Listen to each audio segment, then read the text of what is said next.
Hello, everybody. I am Zenith Rule, and welcome back to Diving Into DuckTales, a podcast where my friends Kat Macberrie, Y2 Staller, and I discuss each individual episode of the new 2017 DuckTales series. And we have not one but two episodes to talk about today. I know it's been a little while since our last episode, and some people may have been wondering when the next episode was going to come out. But yeah, we had to wait for the new episodes to release, and unfortunately that meant it has been just about a month since our last episode. But we now have two new episodes to discuss, and we're going to get on track with that in just a second. But first of all, I am joined once again by my good friend Kat Macberrie. How's it going, Kat? I'm doing good because we got more DuckTales! Woo! Yes, we have a lot more DuckTales to discuss. Unfortunately, due to other commitments at the time, Eric is not going to be joining us in this episode, but he has seen the two new episodes of DuckTales, and maybe he will lend his 2 cents in the next recording. But for right now, it is just me and Kat, and we're going to talk about not one, but two new episodes. In a very interesting move, the DuckTales series has released two new episodes. This is not going to be a continuing trend. There's going to be only one new episode per week, I believe, from this point onward. But for right now, we have two episodes to discuss. Before we begin, before we give our thoughts on these two episodes, Kat, so what is your opinion on kind of the way they're handling these episode releases? Because essentially what this two-part pilot did for the series was give us basically a jumping off point for the series, while each individual part of the two-parter DuckTales Woohoo was a little bit different, dealt with different things. Both of them was a setup, an establishment for the show, and one can view it as a two-parter or individual episodes if need be. But here, with these two new episodes that were released this week, it's kind of different because the first episode is more kind of a character episode, and the second episode was more a story episode. And I'm kind of wondering, on my end, if this is going to be kind of an ongoing theme where we have character episodes and story episodes, or if it's going to go that way, if it's going to be completely different from here on out. The story structure, the episode structure is maybe going to be different. We don't really know. This is all kind of new. But anyway, Kat, what's your thoughts on this? I mean, I'm not sure how it'll play out, but I mean, I do like what they did with airing two episodes at the start of the season, because I mean, we've got about a month without, like, after the pilot, and get me wrong, it was an awesome pilot. I'm glad it was a two-parter, because honestly, that's how I think most premieres and endings should be. You know, a nice hour-long event. As for these, I'm glad they aired these two episodes, because they're both different kinds of episodes. Like you said, one's a character episode, and then one's a borderline plot episode. So it addresses, a few questions we had left over from the pilot. So I'm glad that, they gave us enough to go on, enough to sustain ourselves after the long, gap in between. So I'm really happy about that. As for the order they're going to go in terms of episodes, I mean, they could be random, just like any show pretty much. We might get filler for a bit, we might get characters episodes, we might get a few plot episodes. I mean, it depends on where they're going with this, but either or, as long as they keep it consistent every week, that's all I care about. As long as they don't do what some other TV shows are doing nowadays, where they air a bunch of episodes like 5 days in a row and then suddenly they're gone for like several months. I'm really glad that they're not doing that, because they do that with Steven Universe, they do that with Star vs. the Forces of Evil, and don't get me wrong, I like watching a solid week of new episodes of those shows, but the hiatus in between is killer. Like, dear God. Especially with shows like, say, Adventure Time and stuff like that, they have huge hiatuses. And it's kind of worse than Gravity Falls, where Gravity Falls was a huge quality show, and a lot of people were really, really into it, but all of a sudden it had these really long gaps, really long periods, to the point where, while the show only technically has 2 seasons, it was stretched into a 3rd season. And while, like, I love shows like Adventure Time and Steven Universe and stuff like that, you know, I really don't like it when we have all these hiatuses, because you only get so many episodes, only like a handful of episodes per, not even a season. There's not really even an established season anymore.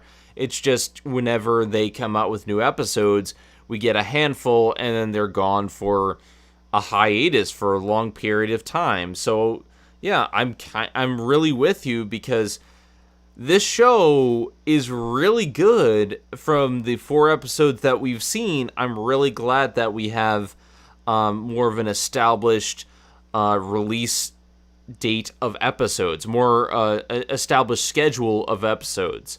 So anyway, with that out of the way, let's talk about the first of the 2 new episodes.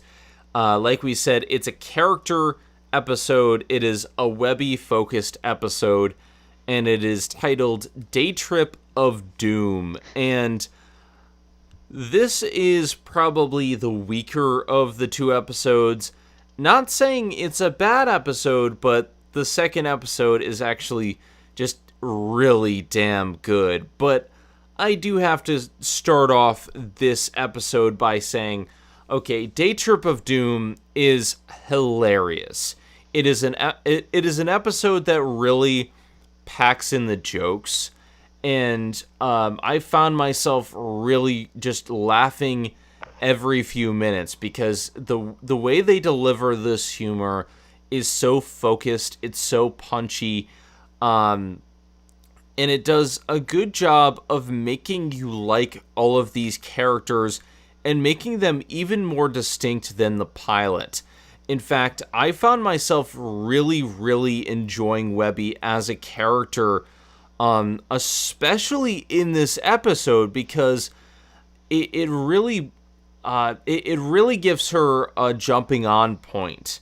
We had a little bit of her in the Atlantis episode, where she got a lot to do there, and she had a lot of things that she needed to resolve. Like, she was trying to be a little bit more normal, learn to lie a little bit, or learn to deal with things that she normally wouldn't in the mansion. But this episode really deals with the fact that she's grown up in the mansion her entire life. She doesn't know how to deal with the outside world, and she's very socially awkward. And this episode, 95% of the time, is focused on her trying to be normal, and failing to be normal, and being about how she doesn't have to be normal. What do you think about this whole plot point, Kat? I thought it was really hilarious. Because, I mean, we already got a taste of how socially awkward she is from the pilot, but this one, like, turned it up to, like, 110. Because, yeah, like, they're showing her on a bus for the first time, showing how she plays games, how she tries to interact with like strangers, trying to garnish favors, playing video games, and just basically botching all of it. It was like it. It was funny. You felt bad for her, but just seeing the way she reacts is just priceless. Like, I especially love the scene on the bus where they tell her, don't do this, don't do that, and especially don't do this, and she just does everything. Like, I thought that was amazing. And I am glad that the first character-focused episode was a Webby episode, because, as a lot of fans will point out, Webby is one of the more annoying aspects of the original DuckTales, which I've actually been watching, by the way, because I did watch it when I was a kid, but it's been so long, and I watched it so infrequently, I forgot a lot of episodes. So I got the full season, and I've been watching it straight through. I'm still not finished, but the episodes where I see where Webby is shown, yeah, I can definitely see the annoying aspects of her. But she does have her moments. She does have her moments. She actually just saved Launchpad from drowning at one point, so she's not completely inept. But yeah, the Webby in this series is still like a much needed upgrade, and I do like that. Even though she definitely has more character, she's still extremely flawed, but at the same time, like, you sympathize with her and you root for her, and she doesn't need to go full out to like redeem herself. She just needs to be herself, and that's more than enough. So yes, I really enjoyed Webby in this episode, and I do like that the boys, are actually for the most part supportive of her the whole episode. That was one thing I really hated about the original, was that they were always like on her case, because like, oh, she's a girl and she's cutesy and but yeah, they were actually really supportive, and I liked that in this, definitely. I really like how human that they made Webby in this episode, because you can really get behind exactly who she is, exactly how she was raised. And I mean, you can see from the very start of the episode the way Mrs. Beakley holds this house meeting, and she's the one running the rules, she's the one running the mansion, basically. You can understand exactly how Webby was, she was raised by a very, very tough person, someone who is no nonsense, take charge, has all these skills, all these things to protect Webby, but, she's not very socially adept. Like, Mrs. Beakley doesn't interact with people very often, and when she does, it's mostly with Uncle Scrooge. And Scrooge is kind of a pain to deal with a lot of ways. So, you can see how Webby would grow to be this person if the only people she was capable of interacting with were Mrs. Beakley and Uncle Scrooge, who doesn't really want to have a lot to do with kids and other people. He's a very busy man. And so, you can see she doesn't have any friends. She doesn't have anything to really do except for learn about Uncle Scrooge and focus on various different points and aspects of his life and all the various training that she got from Mrs. Beakley. And so when she hits the outside world, I really got behind how excited she was and how awkward she is, because she would be awkward. She would be this type of person. But at the same time, she's charming. She's not annoying. And that's a very, very fine line. And I really loved that. I love, again, the humanity of this character. And you see it throughout the episode. But I suppose we should discuss the actual plot of the episode itself. So the episode, it basically revolves around Webby going on an outing with the rest of the three nephews. Basically, they want to do something different instead of playing around the mansion all day, and so they go to Funzo's Fun Zone. And somewhere out there, I hear the Simpsons drawing up a lawsuit. Funzo's Fun Zone, where fun is in the zone. I'm getting very big Discovery Zone vibes from Funzo's Fun Zone. I mean, it definitely feels like a little bit of Chuck E. Cheese, a little bit of Discovery Zone, a little bit of all these kid play places that you would play in the 90s. all the lawsuits, all the liabilities. They make fun of the ball pit. They make fun of the mascot. They make fun of all these different things, but they don't dwell on it. It's a nice, just a lot of quick, subtle in jokes, and then it moves on with a lot of the character focused humor. So they take Webby over to Funzo's Fun Zone, where fun is in the zone. And they're basically trying to teach her how to have fun like a normal kid would. And they take her to various aspects of things. Like they have this Guitar Hero parody, which was hilarious. They call it what was it, like ukulele or uke or puke or something like that? Yeah, uke or puke. I just love it. Like it's it is so weird. It's like it's obviously supposed to be a parody of Guitar Hero, but at the same time, it's like it all looks like they infused like a Fruit Ninja in there a bit. And every time like you hit the right note, you get like the guy like barfs rainbows, and when you don't, he barfs like sludge. It's like I kind of want this game to exist. Yeah, and I love how it's a Japanese game. Like, they make it very clear that this is a Japanese import. Well, clearly, what other country could design a game like that?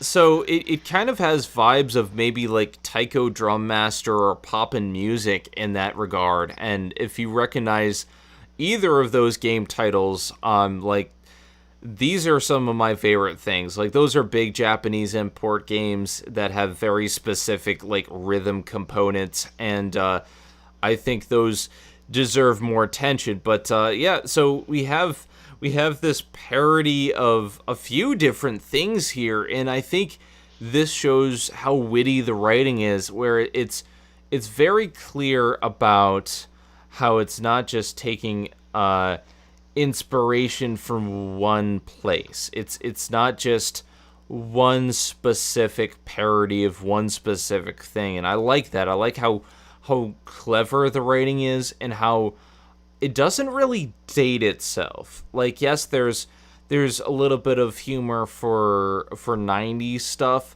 but at the same time, it's very clever to it's very careful to avoid specifically dating itself, and I like that. It does and it doesn't. I mean, one thing I will point out about the Fun Zone is, I should mention probably that like ball pits don't exist anymore. Cause if like, cause the thing is, I have a younger sister, so I went to a lot of like kiddie places, and one of the thing I noticed is that most like fun places that kids go to, yeah, they don't have ball pits anymore. Like even at like McDonald's and others restaurants that used to have play places, they completely got rid of them. I think it was more like a health or safety hazard or something. So that was the only thing that kind of like threw it off for me watching the episode, was like, wait, this is supposed to be modern times, right? Why is there still a ball pit? Because, like, at the most, I think they replaced, like, them with, like, those foam blocks or whatever. But I guess people wouldn't have gotten the reference if they did that. But that was the only thing. That's only from, like, my standpoint. I'm sure it's not exactly distracting. And I do like the joke that they have with the ball pit, like how you sink into it and you can't escape. It's kind of funny that they don't make a joke about the fact that there have been a lot of lawsuits with ball pits, because the reason why a lot of them aren't around anymore was sanitary reasons for a lot of it, because people pee in the ball pit, and there are Band-Aids in the ball pit. Like there have been a lot of instances where really bad things happen in the ball pit, and so I'm surprised they didn't reference that, but they did. I mean, yes, it is a little bit dated in that regard, but I do love what they're able to do with it. Like, they have Webby sinking into the ball pit, and she uses a grappling hook to get out of it. What do you think about it? They actually do kind of reference it, because at the end they mentioned how they got free tokens like for life, so that they wouldn't sue the place, and I think that's because of the ball pit. they that might have been referencing that. That was great. They also do a few other things to kind of make Webby a little bit more familiar with just having fun. Louie, basically, who is the character who is essentially kind of the one who doesn't want to do anything himself. He's kind of a con artist almost in both of these episodes, which I find kind of funny. He basically says, we don't spend money here. Flattery gets you everywhere here. And so he basically starts, hitting on the staff, just saying, hey, baby, what's going on? Like, and he gets, like, free drinks and, like, everyone knows him. It's really kind of funny how he operates. I love that. Yeah, definitely. Like, I like they're sort of making Louis the cool type. Like, the fact that all he has to do is, like, give someone a compliment and he gets everything. Unfortunately, Webby fails at this completely. And then we cut over to the Euchre Puke, where she accidentally hits somebody who's sneaking up on her from behind. Granted, it's the Beagle Boys in disguise, but she uses her ninja training and accidentally, like, knees him in the groin or something like that, like just judo chops him and accidentally unplugs the machine, causing Dewey to freak out because all of his high scores are completely gone. That is the worst. That is the absolute worst. Speaking of Beagle Boys. Yeah, let's talk about the Beagle Boys. The Beagle Boys spend this episode basically trying to kidnap the nephews because they're related to Scrooge McDuck, and they know that, there's a big payout if Scrooge, wants to listen to their demands from the ransom note. And the Beagle Boys are really, really fun in this episode. I mean, Beagle Boys were never my favorite, like, Scrooge villains. Like, they're kind of like your typical grunts. And, yeah, they're not that smart either. I mean, honestly, having watched the old DuckTales and the new one now, comparing them, they're pretty much the same as they were. They're just petty thieves, like, looking for the next score. They're a little less goofy and slightly more intimidating, which I kind of like, because, yeah, honestly, there are episodes where it's so hard to take the Beagle Boys seriously, and it makes you wonder why they're even a threat. But I mean, for the most part, they're pretty much the same, with only two minor differences. One is that they don't wear their prison numbers anymore, which I like, because that always annoyed the shit out of me, because no matter what, they were always wearing their prison numbers. It's like, you guys are begging to be caught. And the other thing is that they actually changed the character of Burger Beagle, because in the original, he was like the fat, stupid one obsessed with food. And granted, they're all stupid, but he in particular was stupid. He was like fat guy obsessed with food, stupid. So they pretty much changed him into a Silent Bob type, and he's actually like the skinniest out of all of them, which I think is kind of funny. In terms of their plan, yeah, to kidnap the boys and hold them for ransom, I mean, it's a good plan in theory, but then we get our big baddie that shows up in this episode, Ma Beagle, their mother, and yeah, she points out what an incredibly stupid plan that is, because, as she put it, Scrooge didn't get to be the richest duck by paying people off, and we all know that, he's a high-risk taking adventurer, and he has a housemaid who we don't know this off the bat, but apparently she's like really good in Taekwondo. So chances are he's just gonna send her over to beat the shit out of them and take the boys back anyway. So I kind of like that she, has that sort of foresight. But to be honest, Ma Beagle always was the smartest out of all of them. She was head of the family for a reason. So yeah, there wasn't much different about her, other than, I do like how frustrated she got with her sons. It's like, are you kidding me right now? And especially when the one son got kidnapped by the nephews, he's like, if you ever want to see your son again, oh, good Lord. I love Ma Beagle in this episode. I was getting huge Goonies vibes from her. I haven't seen much of the original show, and unfortunately, I'm not watching alongside you right now. But I really love what they did with her character. Like, I thought she was intimidating the way like she enters a scene and she immediately commands it, and they don't show her face for a little bit of the episode to really give her more suspense to her. And when they show her, I mean, she's not an intimidating person. She's short and whatnot, but she's a commanding presence.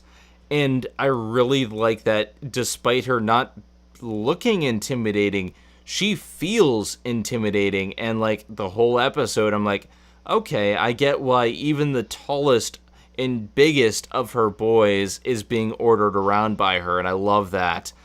She just steals kind of the scenes that she's in, and she's just like, you know what, why did I raise such stupid boys? Like, you're my boys, you're the Beagle Boys, so come on, it's time to go mark your territory. And I love that joke. Another thing I loved was when they entered Funzo's, they had the biggest dress up as a toddler, and it doesn't work at all, and he's like, you buying this?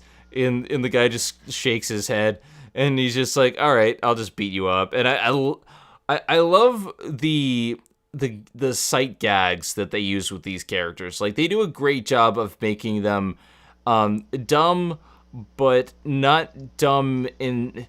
Like, I find a lot of modern shows use people who are just too dumb to function, and the joke is just that they're so dumb that they can't get anything done. But here they're dumb in a way that, they're evil. They're not going to really go out of their way to pull this elaborate scheme, but they're dumb in fun ways, and I like that. Yeah, I agree. As I said, I at no point was I really rubbing my head in like pain and confusion based on their stupid ass plan, because I've done that quite a number of times watching these DuckTale episodes, and these are a lot of episodes, so that's part of the reason why I haven't finished so far, is because getting through them at times has been a chore. And yeah, just seeing the way some of the Beagle Boys function and the obviously stupid ways that they go about some of their plans, just, oh god, it's like so painful to watch. Like, I'm glad with this, like, they're still thieves, but they at least they're at least smart enough to get as far as they can before they're caught. So yeah, I am glad, and I do hope like in future episodes they continue to sort of show that. I don't expect any of them to be a freaking genius. I mean, in the original there was only one Beagle Boy that was truly a genius, but I mean, I hope that they continue to be somewhat of a threat, but not really. Like, they're still fun, but you're still worried whether or not they're going to succeed or not. Because that's the way a villain should be. That's the way a competent villain should be. They seem to be kind of minor recurring villains, and I think the best indication that they're going to be like the way you want them to be is when they're robbing the armored car, and they stop and consider this new plan. They have this guy tied up, and they're like, you know what, okay, we're going to go with the new plan. So they put him back in his truck, and they're like, same time next week. And the guy's like, yeah, because he knows. Oh yeah, it was a constant thing in the original too. It's like like in the very first episode you see them, they keep track of how many times they've tried to break into and failed to get into Scrooge's money bin. And in fact, like, a lot of the cops have like sort of expected this of them at some point. And even worse, the way that they break out is that their mother is always sending them food, which has like, nail files and other weapons into it to like break them out, and the cops fall for it every single time. It's at this point it's like they know they just need something to do, so they're just breaking the Beagle Boys out so they can do something or not do something. But yeah, I do like that little throwback right there. So this episode, like the rest of the episodes that we've seen, has an A plot and a B plot. The A plot is a lot of the stuff with Webby, and we're going to get back to that in a second. But the B plot is actually about Donald.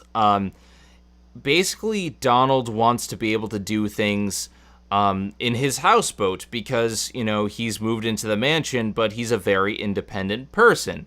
And so he wants to do things on his own terms, and he doesn't like being ordered around by Mrs. Beakley. And so we see a lot of various different shenanigans with Donald, where he's initially like doing very unsafe things with wires, and he's basically running electrical wires while while using his garden hose to water everywhere. And you're just like, this is going to turn very, very bad, and it's going to turn bad. But for a good half of the episode, you don't know when it's gonna happen. And then he orders a bunch of these generators after he and Mrs. Beakley get in a very big fight, and she takes away all of the plugs and basically all the stuff that he was using from the mansion. He's just like, okay, I'm gonna order all these generators. And then he somehow manages to take all the fuel from the generators, pour it in the water around his houseboat, and then set it all on fire. And it's just glorious how he manages just to mess everything up. And I'm like, this is classic Donald, but it's classic Donald modernized in such a way that it's both funny still, but just it works in today's mindset, and I love it. That scene is like my favorite part of the episode, because only Donald Duck could set himself on fire while in the middle of water. But what really makes that scene is that while that's going on, Mrs. Beakley is watching him out the window as he's like slowly setting himself on fire, and she's just standing there calmly drinking tea, like not even responding to or making any notion toward helping him. And all I'm thinking to myself is, that guy's gonna kill himself, but that's not my problem. Sips tea. It's none of my business. I love that little smile on her face. She's like, that man is going to kill himself. Oh well. I just love that so much. So a lot of the subplot is really, really hilarious, and it works itself into the A plot after he sets himself on fire and all the shenanigans. He's the one who gets the ransom note from the Beagle Boys, and so he has to run to Mrs. Beakley and get her help. And what I love is that instead of saying, I told you so, well, she says it a little bit immediately, but the moment she finds out that the boys and Webby are in danger, she jumps into action. No questions asked. She's like, all right, let's take care of this. Except for, what is Funzos? But yeah, I mean, I do like that they both go to try to rescue the kids, and they put all their pettiness aside for that. But the best part though is what happens when they encounter the Beagle Boys. Donald goes fucking ape shit. Oh my god. You see Mrs. Beakley, she approaches this, she's ready to fight. She has this plan in her head. It's like, okay, well, they're big and they're slow, but we could take them, so here's the plan. But Donald's just like, give me back my boys! And just, fucking wails on them. And, oh my god, it was so funny. And all I'm thinking to myself is, where was this Donald in Kingdom Hearts? We could have kicked way more ass if we had this Donald. I know, right? I was just playing Kingdom Hearts earlier today, and he was too busy getting his butt kicked. And I'm like, He was too busy wasting potions. Yes. And I'm just like, this is amazing, especially because he's tackling two of the boys at the same time. And Miss Beakley's like, oh, so you can handle yourself. And she's like, well, you know what? I want some action too. And she runs in and starts wailing on them. And I'm just like, yes, this is glorious. But then we cut over to the other side, where Ma Beagle tackles Webby, and the really cool thing here is Webby throughout the episode has really been feeling bad about the fact that she can't act normal around everyone else. She wants to be normal to fit in with the nephews, and after they get they pretty much almost get taken out by Big Time. Like, Big Time was given a timeout by Ma, and he was like, you know what? I'm gonna take these guys out because I've had enough of them just, getting in the way of my plans and stuff like that. Like, he really starts to snap a little bit into there, and he starts sneaking up and, almost like attempts to murder the nephews. But Webby just slips out of her ropes and takes him out. And she's like, she has this whole big speech about how she wants to be normal. And the nephews are just like, we don't want you to be normal. Like, you're perfectly fine the way you are. And so she's like, all right, let's do this. And she goes into ninja mode, and it's amazing. I gotta say, that scene got a bit dark, like, for two reasons. Like, one is Big Time basically threatening to kill or at least hurt the nephews. Because at first I thought this was going to be a case where he and Webby maybe, I don't know, connect to each other. The fact that they're misunderstood because, they're both sort of extreme in their own ways. But instead, he's just like, I'll show them all. I'll start by breaking your bones. Like, it's like, whoa, dude, that's not going to prove anything. And it makes you look like a dick. So I was glad Webby, stopped him from doing that. And then, of course, there's fucking Webby. She's all like, I'm going to break every bone in her body. It's like, whoa. It's like, easy, girl. Like, thankfully throw her into prison. Like, either or. I'll play it by ear. I mean, thankfully that she saved it with that part. I'm like, okay, I mean, we know that's not going to happen, but damn, girl. It's like, I get we're trying to, I get, the more practical ways to eliminate your villains, but dude, take it down a notch. I mean, we just accepted your quirks. Like, don't make us, fear for our safety again. I really like what they're doing with a lot of this humor with Webby. Like, when they're about to be taken out by the Beagle Boys, she's just like, he'll probably just off one of us to set an example. I'm like, really, Webby? Like, but they do a good job of making her not go too far, but realize, she was raised by Mrs. Beakley. And later on in the episode, we find out that Mrs. Beakley is a spy. So it kind of makes sense that she would be kind of harsh, because Mrs. Beakley is, is in that kind of position. Now, we don't learn exactly why she's a spy, exactly what that entails, just that she's a spy. I like how they kind of slip that under the rug. It's like one of those blink and you miss it type moments. Like, it's obviously played off for laughs, but I'm like, whoa, are you gonna elaborate on that, or are we gonna find out anything about this? Like, stop laughing, Beakley. Tell us the truth. I just love the look that Donald gives her. It's like, yeah, you're a spy. Spy. Really?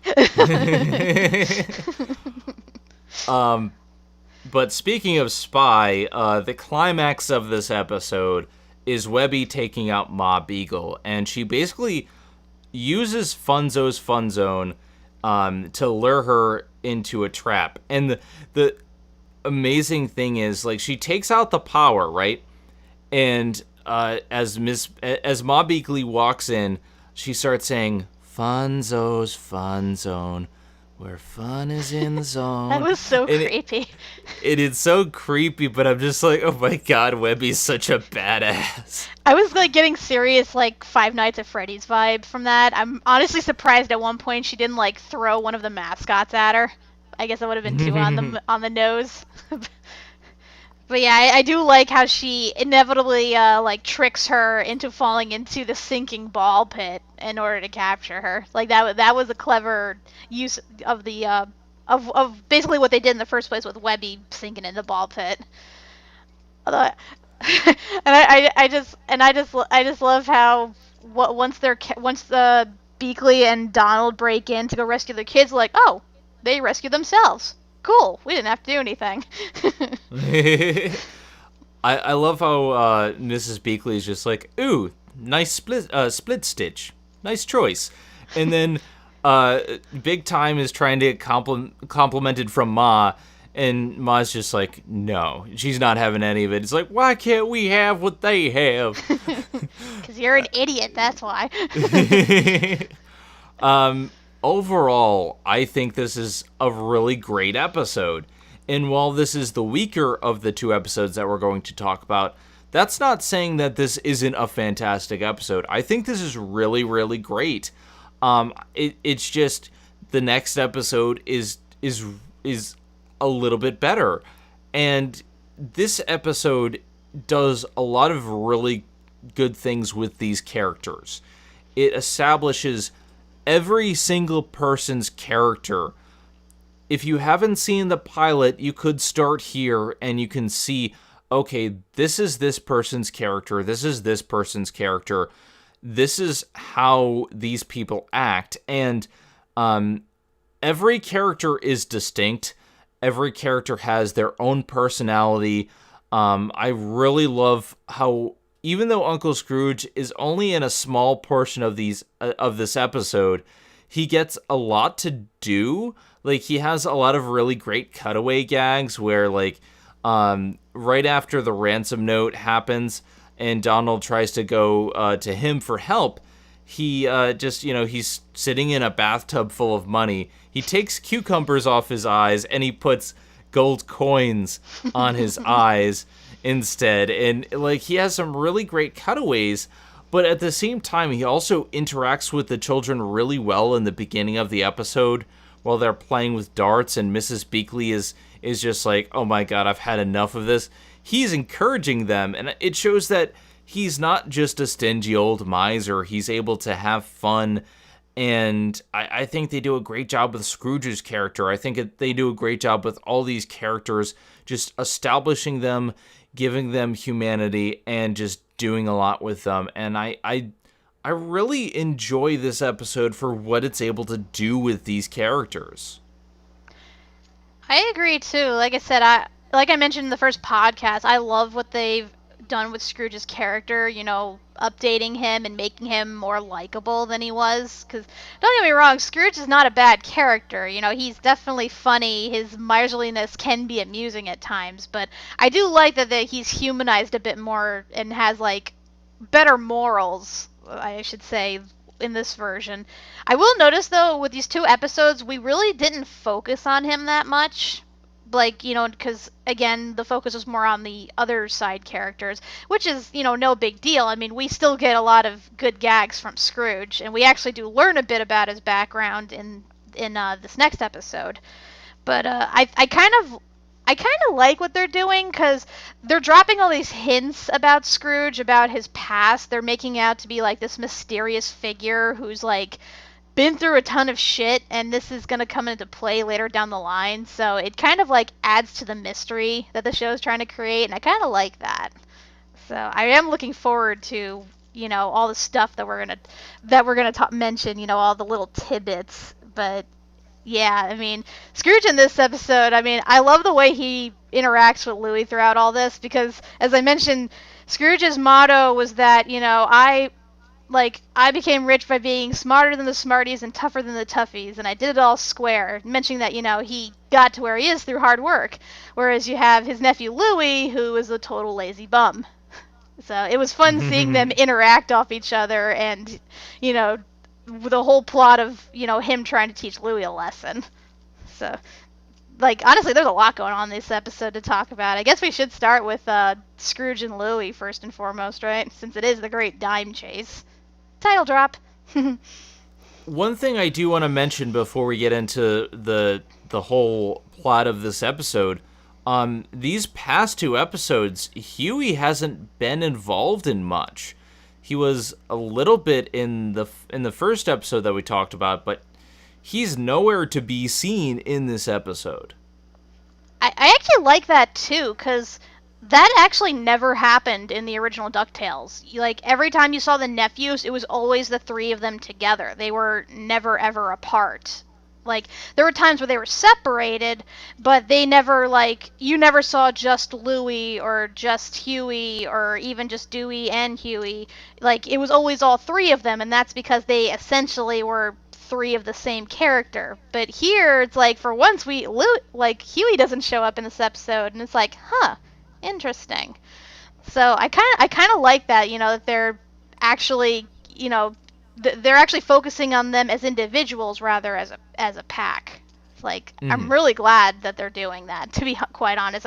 I'm sure we're gonna get like a Huey episode in like maybe next week or the following week or whatever, so it's not like it matters. But I mean, I do like what they're doing right now. It's like, what a refreshing thing to do. Like, show that they're not, joined at the hip. So, as you mentioned, this episode is known as The Great Dime Chase. It also has both an A-plot and a B-plot. The A-plot is with Louie. As we established before, he is the cool guy. He's very lazy. He doesn't want to do things himself. And one of the things that they pretty much teased about this episode was that he does not want to do anything, and he says, "Oh, it's okay, we're rich." Like, they showcase him sitting on the couch all day watching Ottoman Empire, which is hilarious, by the way, because that I believe that is a legitimate show. I think it's based off of a show like that. I mean, I keep thinking along like something on like the Home Network, like one of those like house hunters or people that redo like homes or furniture just for the heck of it, for entertainment value. So we have him just, sitting down watching TV all day. He has 6 bottles of Pep, 6 cans of Pep right next to him. And he's just like, he takes a sip and he's like, all right, I'm going to, I only like that peak moment of fizz. And he's like, I'm going to call Mrs. Beakley to get another can. And he's like, oh, phone's dead. Well, we might as well buy a new one. And Uncle Scrooge is getting pretty angry with him the entire time because he doesn't want to do any sort of thing that really amounts to physical work or just work in general. And he's just like, you know what? I'm going to bring you to work and I'm going to teach you the value of hard work. And he brings him to the money bin and he wants to showcase, just what it means to really earn your living. Because as we established, Scrooge isn't someone who started from riches. He isn't like someone who started from nothing. He basically moved to America. He earned his riches from various different ways, and they show a couple hints as to how he earned his fortune. He establishes here that he used to be like a shoe shiner, and that's where he got the inspiration to go to America. But they also show in the background of these shots some of the odd jobs that he used to do, and it's very clear that he earned every single penny, and he treasures every single penny because he earned them himself. And I think that gives a lot more credence to his character. It's not just that he's a rich old miser. He's a rich man who's earned every single penny, and he has a right to be a little bit stingy sometimes because, well, people spend his money in a very interesting ways, as we see later. So, I like what they're doing initially with Scrooge and with Louie. They're very big opposites in many different ways. Yeah, definitely. I mean, I figured this would be this, I kind of figured like how this plot was going to like play out, but I do like the journey very much from the beginning to end. Just, how Louis sort of learns his lesson and how you find out more about Scrooge's like work ethic in the process. A lot of the plot, as said by the title, ties into his number one dime. Now, his number one dime was also mentioned both in the original DuckTales as well as the comic, and the story is pretty much the same. Scrooge earned his first dime being a shoe shine, and his number one dime kind of has brought him luck over the years, because first of all, it inspired him to go to America, it inspired him to like go toward his first real job, and it pretty much is responsible for his wealth. So, yeah, And funny enough, in the original DuckTales, like, the story of the number one dime actually takes up a full episode. Like, you see how much Scrooge had to struggle in order to, and how much he had to suffer through in order to, first of all, get that dime, and then, find the ways to make his fortune in America. Like, he even encounters prejudice while in America, which I thought was really interesting, especially, for an episode that, for a show that aired in the early 90s, because I don't remember really seeing that much in terms of, like, kids shows. But yeah, so I know, of course, I know the story behind the dime. So when it gets to the part of the episode where Louis uses it to buy soda, I'm just like, ugh. Why, man? Why? Yeah, like, it's on a velvet pillow, and it's like, oh, hey, he has an emergency dime. I'm like, really? That's, like, the one point where I think he's being a little bit stupid. Well, like, it's before I don't think he was being stupid. I think he was just being lazy, but that was just him being stupid. But I love the look on his face when he goes in, and Scrooge is in a board meeting with his investors, who are a bunch of vultures, which is nice social commentary. And he's telling them, why he spent $5,000 on a velvet pillow for a dime, and he's going through this whole story. And Louis walks in on this, and then it just cuts to him taking very loud sips of the soda he spent the dime with.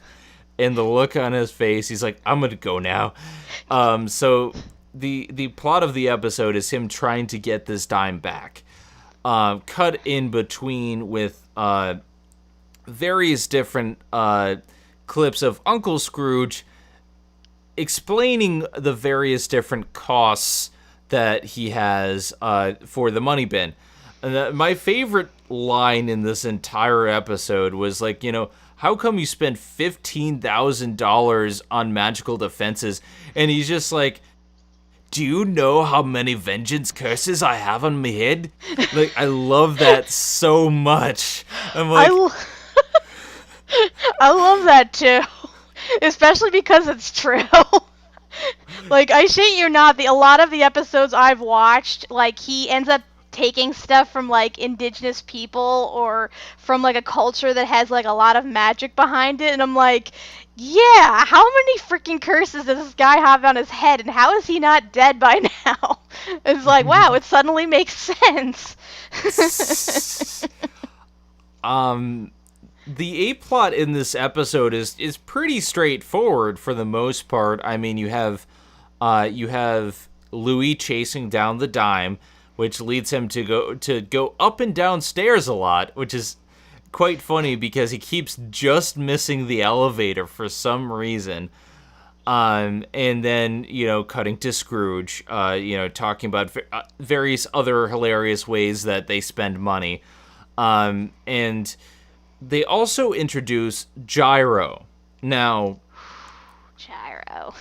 Gyro is a mad genius, and it's kind of funny how they made him. Now, when they showed the clip trailer for this episode, and they showed Gyro, I wasn't sure how to feel just from that clip. But I honestly love his character in this episode. He's someone who's clearly very, very smart, but he just is not good with people. He's also not very good with robots because, as we establish in this episode, every single time he makes a robot, it goes sentient and starts attacking and taking over his basically trying to overthrow his masters. And I love that. It's like only 50% of my creations try to overthrow their masters, and then he has an ongoing tally and of the things that eventually turn evil. And I'm just like, oh my god. A nice little, that I actually really like that list because it's a nice Easter egg, because every name on that list is an actual, like, robot that has shown up in the original series. And in one case, the video game. Like, yeah, like he listed Armstrong, Robotica, the Cogs, and I think the bathtub time machine at one point. Although I don't think I've gotten to that episode yet. But yeah, I really like how they address that issue that pretty much every single one of Gyro's inventions has turned evil at one point or another. 'Cause it's true. Like, I shit you not. Like I said, I've been watching the episodes with Gyro, and yeah, every invention he comes up with either is used by a villain for evil or turns evil itself. And at one point I'm like, why do they keep letting this guy practice science? He's gonna be the cause of the end of the world at this rate. And the thing is, you don't really think much of it. You think, oh, he's just, an eccentric scientist, because he's good-natured in the original. He's a nice guy and everything, so you think, oh, it's just bad luck. He just happens to keep creating these, evil creatures. But no, in the new version, the new Gyro, he is, not only a mad scientist, he's also a greedy asshole. And it's quite obvious why his creations keep turning evil, because they're hinting that he himself might be evil. And I just love his very first line in the his very first introduction. You can tell what his character is going to be right off the bat is him just busting into the room and saying, "Shut up, everybody! I've thought of something brilliant." I'm like, yes. I really like his character because in some ways you can really relate to it because the vultures are being really, really stupid. And at first, Scrooge is just like, oh, I trust these guys, the only people that are more stingy than me with money. And every single suggestion they make, he turns down. It's like, but we have to keep Gyro around. And they keep cutting to, various different problems that are happening with the people that he's employed. And he's just at the end of it, he's just like, well, everyone's mad over here, so do you really want them enacting vengeance when you fire them? And I'm just like, he does have a point. Everyone is mad, but they do have a function in this workplace. And Gyro is a genius, and he establishes that. He creates this robot bulb, who he calls Little Bulb. It's a sentient robot that can do pretty much anything. He says make toast and all these different functions, and he's just like, he says it'll make it so that you don't have to do anything yourself ever again. And of course, Louis latches onto this. Well, naturally, of course. Naturally. So, I will say though, I kind of agree with the vultures though, because they know that half of his inventions have turned out evil. So with that being said, why would they market that to people? Especially when it's a creature that can gain sentience. And plus think about it, a thing that, a device that does everything for you, you only need to buy one and then never again. Which means they would sell out immensely, quick. So, yeah, I can see how there'd be no real marketing behind that. Not to mention, this is kind of the exact same plot as an episode of DuckTales called Armstrong. Because he invented Armstrong with the purpose of doing everything. And in fact, he does everything to the point where Scrooge ends up firing everybody in his money bin because Armstrong can do all of their jobs for them. So, yeah, I'm kind of with the vultures on this about not marketing that thing, especially considering what happens later in the episode. So, just saying. Yeah, that is a really good point. It's an invention that has purpose, maybe to the inventor, but once you start putting that into market, you either have to make that very expensive, which is not good for marketing the thing. It's not very good for, distribution and stuff like that. But there's just so many. It just raises too many questions. It's funny you say that because when I'm listening to Gyro and learning about his character, I'm like, you know what? He reminds me a lot of Jim Carrey's The Riddler. And in fact, this scenario kind of plays out the same way it did in Batman Forever, where he tries to market this this wildly outrageous invention that theoretically could, be used as in an evil scheme, and Bruce Wayne turns him down, for very obvious reasons. To which the Riddler's like, "Oh, you were supposed to understand. I'll make you understand." And like Gyro pretty much reacts the same way. It's like, "You'll rue the day that you turned down my ideas." And I'm like, "Oh dear God, we got another mad scientist, aren't we?" So maybe you should wait. Maybe you should wait to leave the room before you say that next time. Like, I'm kind of glad they didn't go the stereotypical line. It's like, oh, budding scientific genius comes up with grand invention that could, revolutionize the world and history, but is turned down by the head of the corporation who don't see his vision. So he uses said invention to, to get revenge and ultimately take over the world. Like, I'm glad that they did not go that route. Like, I'm glad that at one point, like, Gyro, they showed Gyro actively trying to stop his robot from being evil and, like, trying to read from the fact that he's not evil. Because it shows, like, okay, so he's kind of a good guy. He at least, doesn't approve of, robots going around trying to kill people. So that's good, at least. But he's still, like, he's still kind of like a money grubbing asshole, though, considering that, the only reason he lends out his invention is because he thinks he's getting paid for it, and he still thinks he's getting paid for it even after the thing wrecks shit. So it kind of indicates that, he can be bought off. But I feel like that might be a plot point in the future.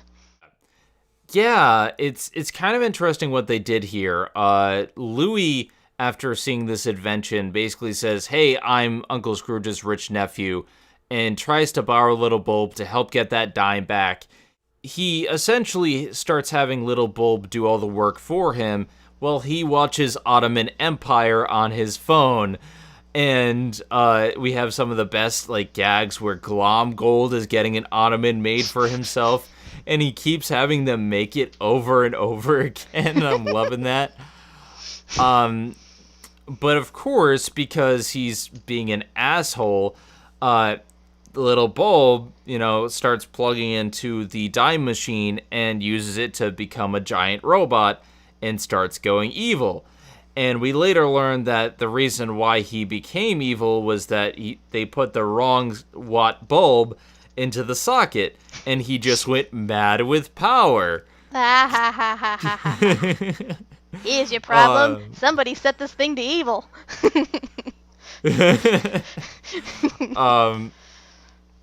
So the whole rest of the A-plot is basically the robot's gone evil, he and Gyro have to track it down and stop it.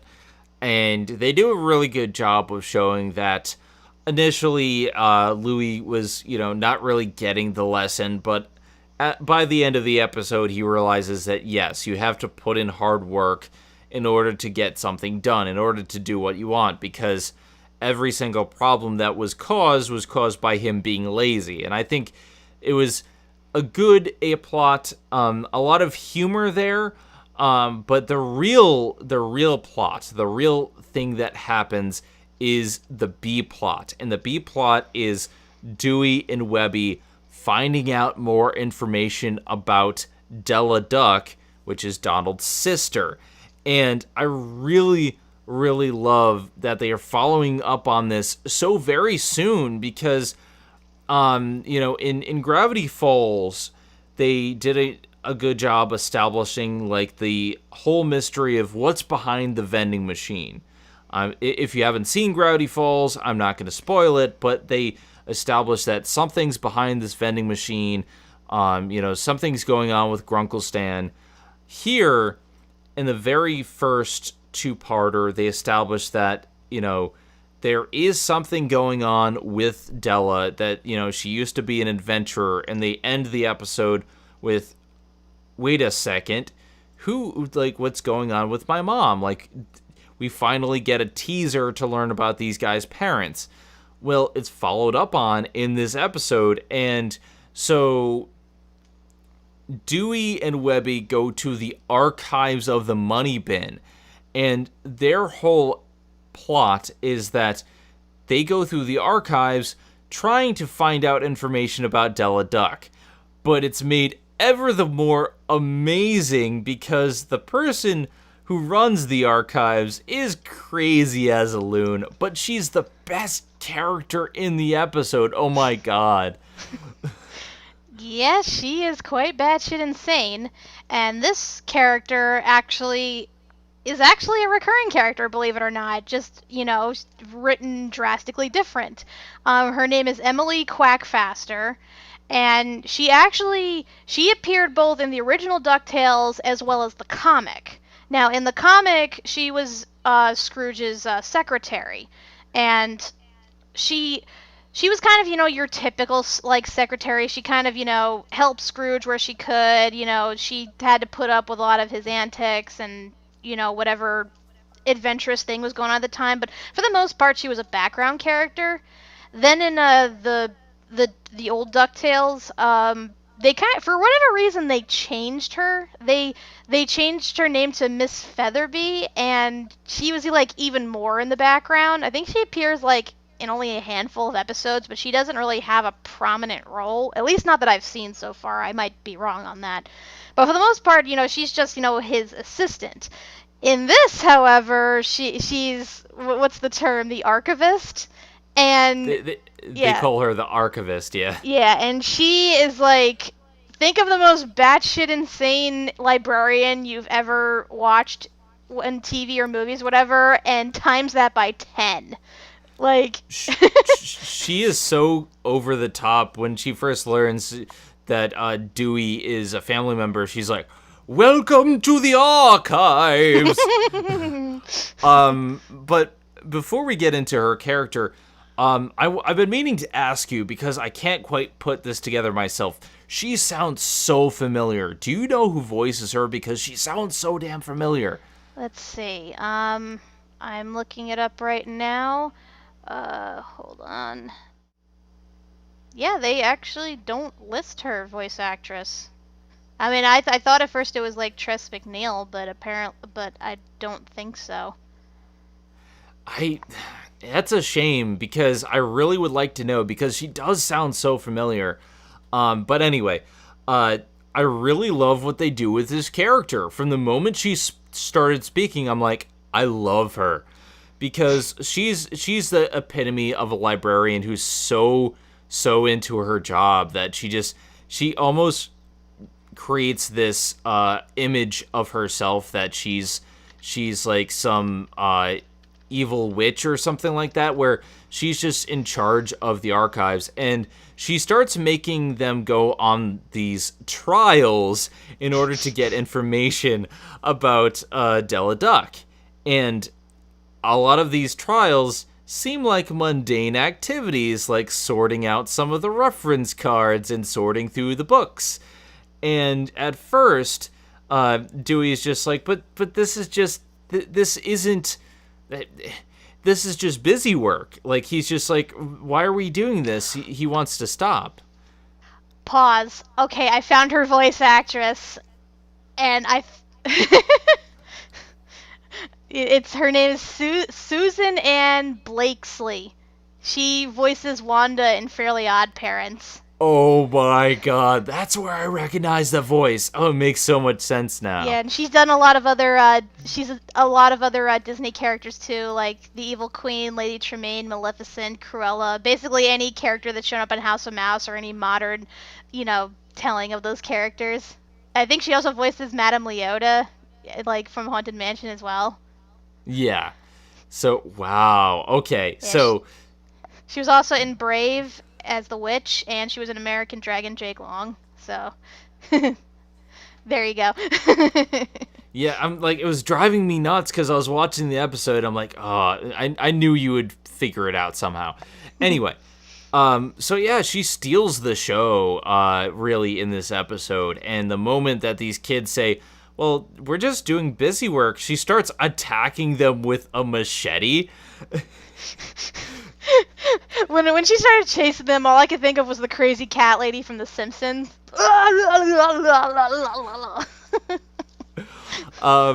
eventually, like, while she starts chasing them, they start throwing books to basically, like, keep her at bay.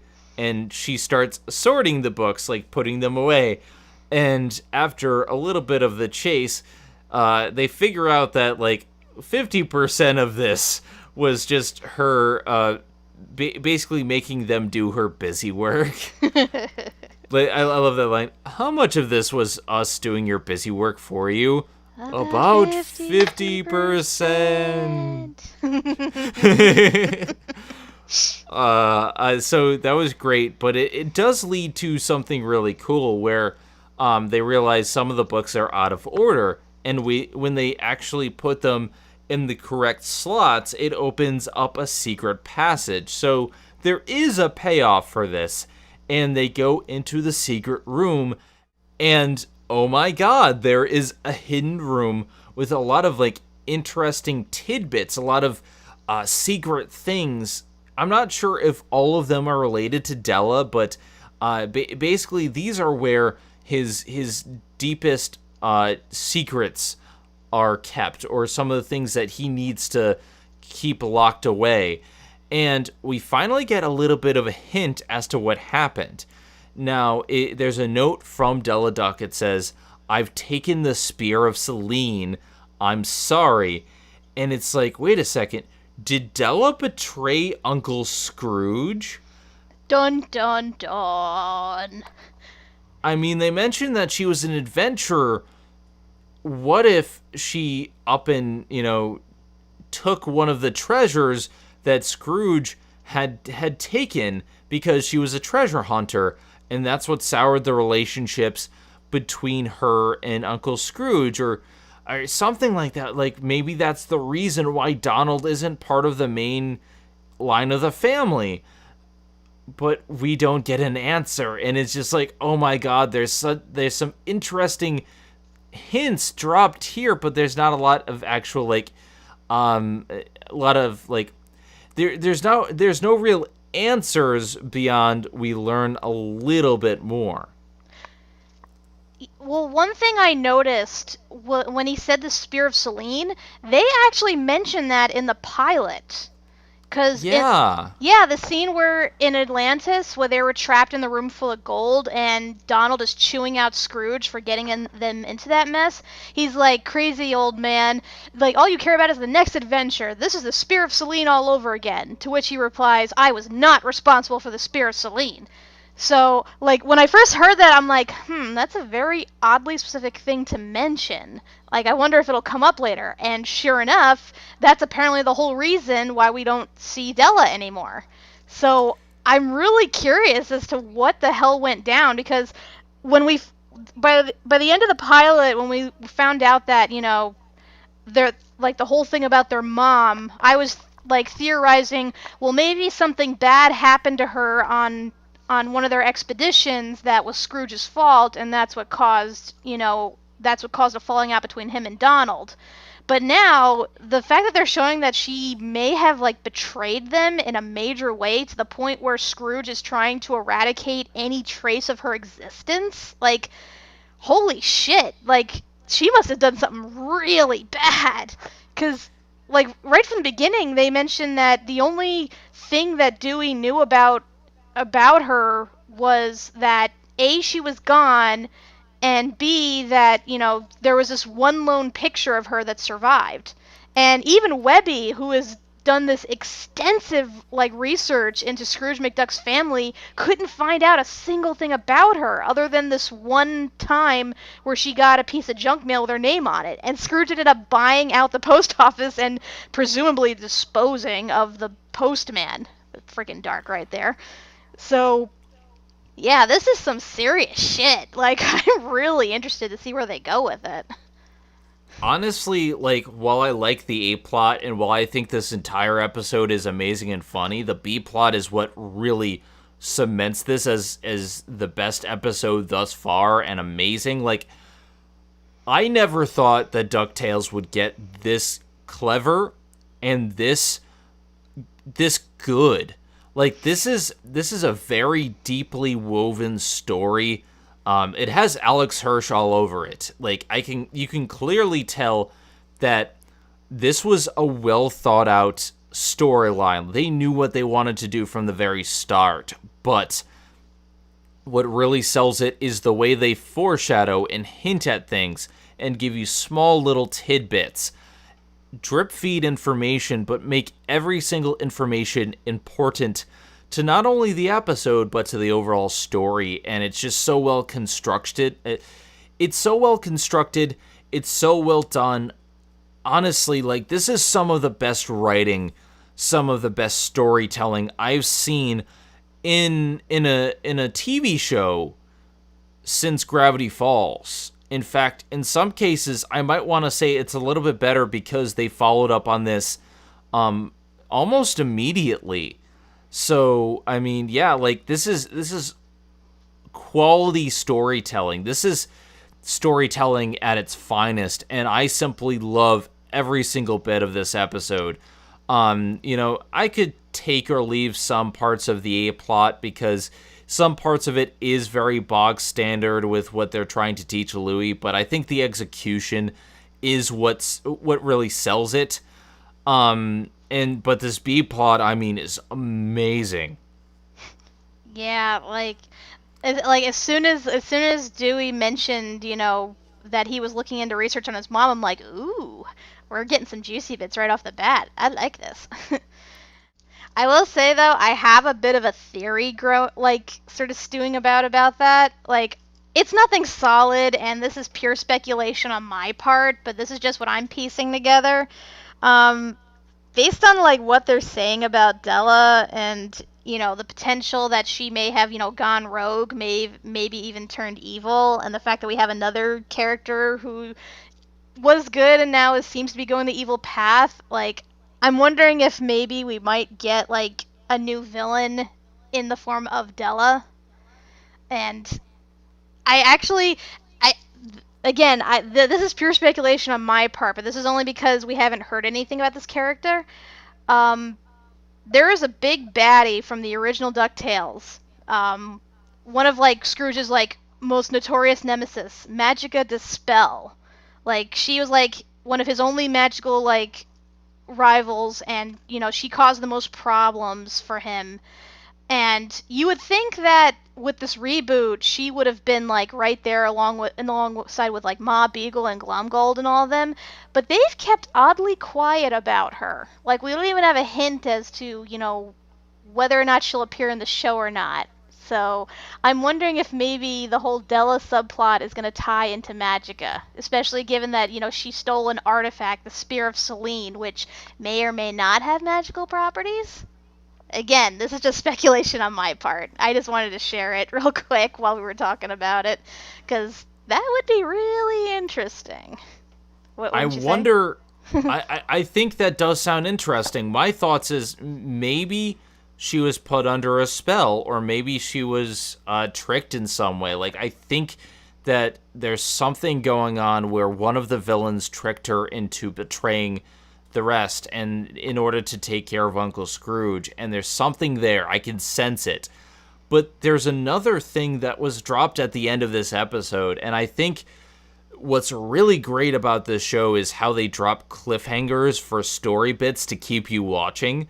They did that with the pilot with the mother reveal, and what they do here is, oh my god. So, if you're a fan of Darkwing Duck at all, you know Gizmo Duck. Gizmo Duck is a big part, and throughout the episode, you're kind of seeing hints of Gizmo throughout, like, the things that Gyro does.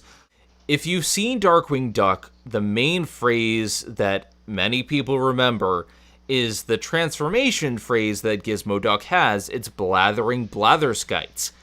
And Gyro says this several times throughout the episode. Now, the teaser at the end of the episode is he says, okay, well, every single time I create something, it turns evil. But what if I create a robot and control it? And in his notes is blathering blatherskites. Like, he's creating Gizmo Duck. That is the teaser. That is awesome, and I actually didn't catch that the first time around. But then again, I only know of Gizmo Duck from Darkwing Duck, and I know his origins begin in the original series, and I haven't gotten that far yet.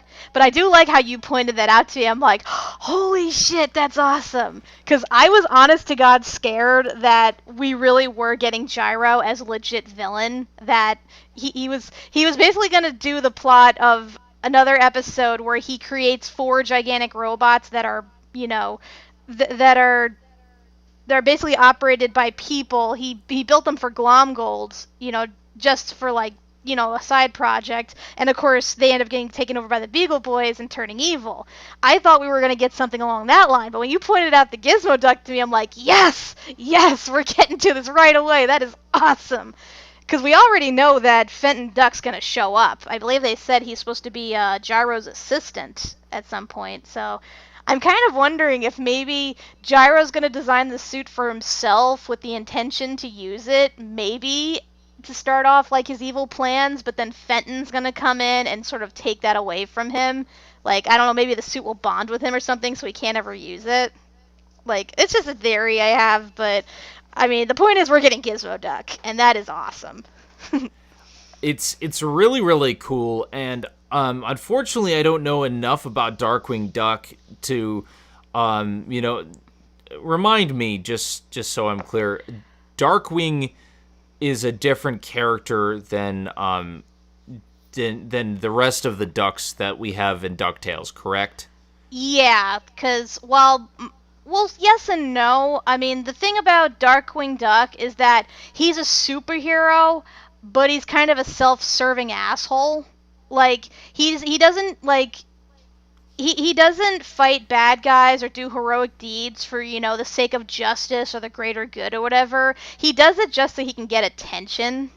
So, and it's actually funny, the episodes where he's with where he shows up with Gizmo Duck, because Gizmo Duck's the exact opposite of him. He does things because they're right, because he wants to protect the little guy. It's, in a weird way, like, seeing them interact together is kind of like watching Batman and Superman interact together, if Batman was like a little more of a superficial asshole. But with Darkwing Duck, I mean, I'm looking forward to when he shows up in this. Especially, if he shows up with Gizmo Duck, if they're going to have the same dynamic or not. And then, of course, his dynamic with Launchpad, because Launchpad showed up in Darkwing Duck a lot, too. So, I'm really fascinated. But I guess we'll see what happens when they introduce Fenton Duck. So, for all we know, they could be completely different characters. I guess we'll just have to wait and see. I mean, the only thing we know for sure is that Darkwing Duck is confirmed here, and obviously we get hints in this episode. My one question is this going to be a new character, or is it going to be someone that's established from DuckTales? Or is that going to be established for a Darkwing Duck show? Like, there's a lot of stuff that hasn't really been confirmed, although we keep seeing we keep seeing Roxanne from a Goofy movie in like each of these episodes, because we see her on the bus, and she has a book called The Art of Personal Space. So I mean, I think it's just coincidence that just happens to be like the art style they're imitating, because it is the same universe basically. But I mean, I do believe we're gonna get like a proper introduction to Gizmo Duck / Fenton Duck. So, I have no doubt about that, and I'm really looking forward to it. I'm really looking forward to Darkwing Duck. I mean, like, given what we've seen so far with how they changed Gyro and Quackfaster, like, I'm like, granted they didn't change the Beagle Boys or Ma Beagle that much, but I don't know, like, I'm looking forward to being surprised, honestly. Like, I don't want them to be completely different, but I just want them to be likable. That's my whole thing. I want them to be likable. And I have no doubt that the show will do that. At least I hope they do. I just want to get dangerous. Because after, let's get dangerous. Let's get dangerous. We really need to cover Darkwing Duck at some point once we finish DuckTales, because I really want to see that show again. I plan on buying the full series once I'm done with the with the original DuckTales. Because I feel like some things tie in that it would probably help me to understand stuff better, but it's not. I mean, it's not that hard to find the episodes. But yeah, definitely. Like, I don't know if they're gonna do like a remake spin-off of it. I mean, I kind of would like to, but at the same time, the original Darkwing was so good. Like, it was better than DuckTales in my opinion. But I guess we'll see what happens based on the reception. Either or, we're getting more Darkwing. Yay! If you guys want us to cover Darkwing Duck, please let us know in the comments, because we would like to talk about it. In any case, Kat, what are your final thoughts on these 2 episodes? Essentially the second pilot of the show. Oh, they were great, definitely. I said the first episode was good, the second one was even better. And I think they did a real good job, showcasing how they do character episodes, how they're setting up for the overall arcing plot that's going on as well, and the ongoing mystery. I love the introduction of, old characters as new characters, and planting little seeds and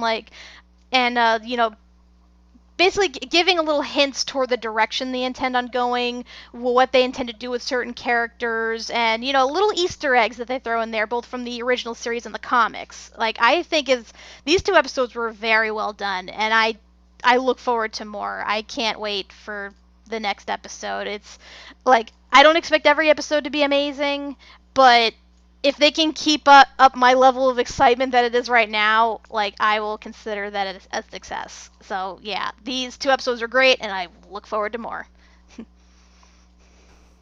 I wholeheartedly agree. Like, the thing is, thus far, these 4 episodes have been great. I think the last episode, I think the first episode that we talked about was really good. I think the second episode we talked about was fantastic.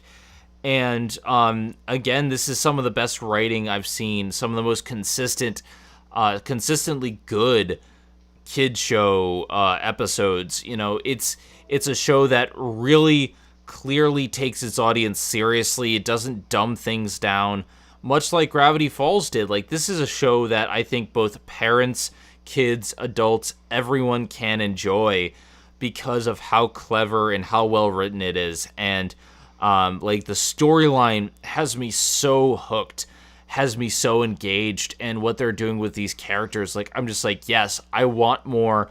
I'm so excited to see more. So hopefully we can get these episodes out in concordance with, the actual episodes airing. I mean, there was a bit of a gap in between the pilot and this, and that was because, we had to wait for the episodes to air.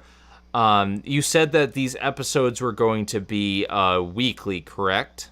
Yes, according to the episode schedule I'm looking at now, they should air every Saturday consecutively for the next, I believe, 6 weeks.